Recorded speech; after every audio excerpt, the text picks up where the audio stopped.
Falaremos um pouco sobre a história dos mamíferos. Os mamíferos surgiram já no Mesozoico cerca de 200 milhões de anos atrás, época que apareceram os grandes répteis que estão presentes em nossa imaginação, os dinossauros. Durante a dominação dos dinossauros, os mamíferos eram um restrito grupo de animais que eram de pequeno porte e hábitos noturnos. Então aqui nós temos um exemplo de um desses mamíferos que existiam naquela época.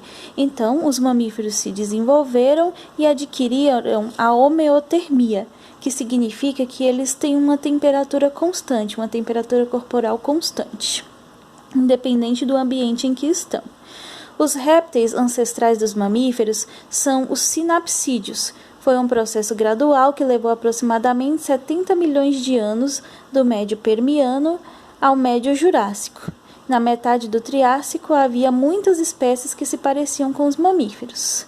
Então aqui nós temos um exemplo desses sinapsídeos, um exemplo de uma espécie.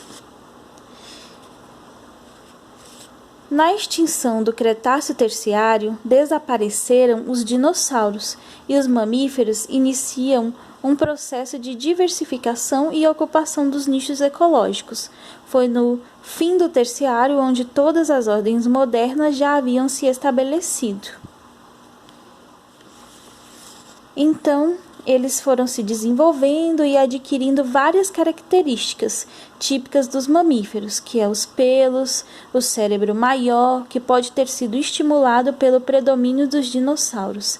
E as evidências disso encontramos nos fósseis, que estão espalhados hoje em dia pelo mundo todo. E aqui nessa imagem nós já temos alguns exemplos de mamíferos que já estão com várias características que foram se desenvolvendo ao longo dos tempos.